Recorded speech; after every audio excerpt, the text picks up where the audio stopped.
Hi friends, HPL ఛానల్కి. So ఇక్కడ ఏంటంటే నేను చాలామంది క్లయింట్స్కి ఏంటంటే ఎవరైతే మ్యూచువల్ ఫండ్స్లో ఇన్వెస్ట్మెంట్ చేస్తున్నారో వాళ్ళ కోసం ఒక బెస్ట్ సజెషన్ అనమాట.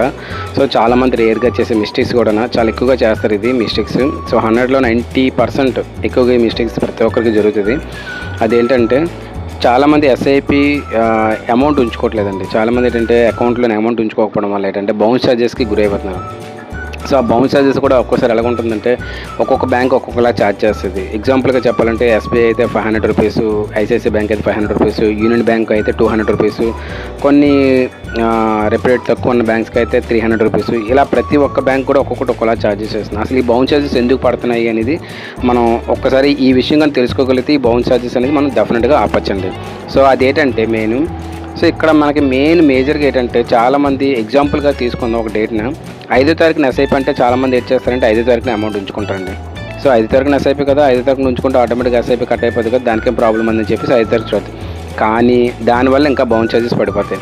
దానివల్ల కూడా బౌన్స్ ఛార్జెస్ పడిపోతాయి. యాక్చువల్లీ ఏంటంటే మనకి 4th అంటే 4వ తారీఖున మన అమౌంట్ ఉంచుకుంటే ఆఫ్టర్ 12 తర్వాత 5వ తారీఖు వస్తుంది కదండి.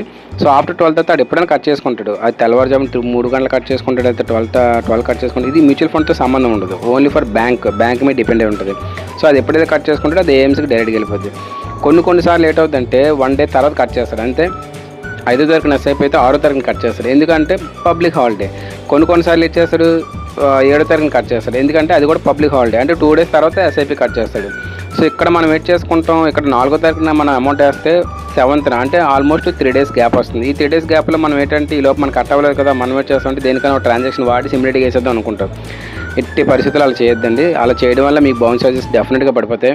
మీరు వన్స్ ఒక్కసారి కానీ 4th మీరు వేసారు అంటే ఇది ఎగ్జాంపుల్గా 5వ తారీఖున ఎస్ఐపి అనుకోండి నేను చెప్తున్నాను. మిగతా ఏ డేట్లో మీరు పెట్టుకున్నా ఇలాగే పట్టించండి. సో ఒక్కసారి 4th వేసారంటే మీరు 5 డేస్ కాదు కదా, 7 డేస్ వరకు కట్టింగ్ అయినా అవ్వకపోతే దాన్ని అలాగే ఉంచండి ఆ మంత్ వరకు. ఎందుకంటే అది ఏదో పబ్లిక్ హాలిడేస్ అని రిమైనింగ్ ఒక 2 to 3 డేస్ ఎలాగైనా పడుతుంది. సో ఆ తర్వాత ఎప్పుడైనా కట్ అవుతుంది.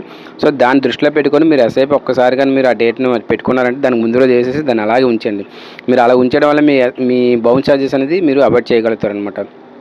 ఓకేనా. సో ఇది ప్రతి ఒక్కరూ తెలుసుకోవాలండి.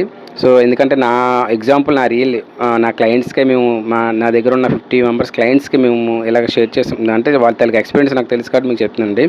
సో వాళ్ళు ఏంటంటే ఇంచుమించు దగ్గర కొంతమంది ఒక్కొక్క ఫండ్ రాంగ్ అయినప్పుడు, అంటే ఒక్కొక్క ఫండ్ బౌన్స్ అయినప్పుడు వాళ్ళ అమౌంట్ లేనప్పుడు బౌన్స్ ఛార్జెస్ అయిపోయి, ఒకరికైతే ఏకంగా 6 ఫండ్స్ బౌన్స్ ఛార్జెస్ అయిపోయాయి, 2500 వరకు కష్టంగా అయిపోయింది అనమాట.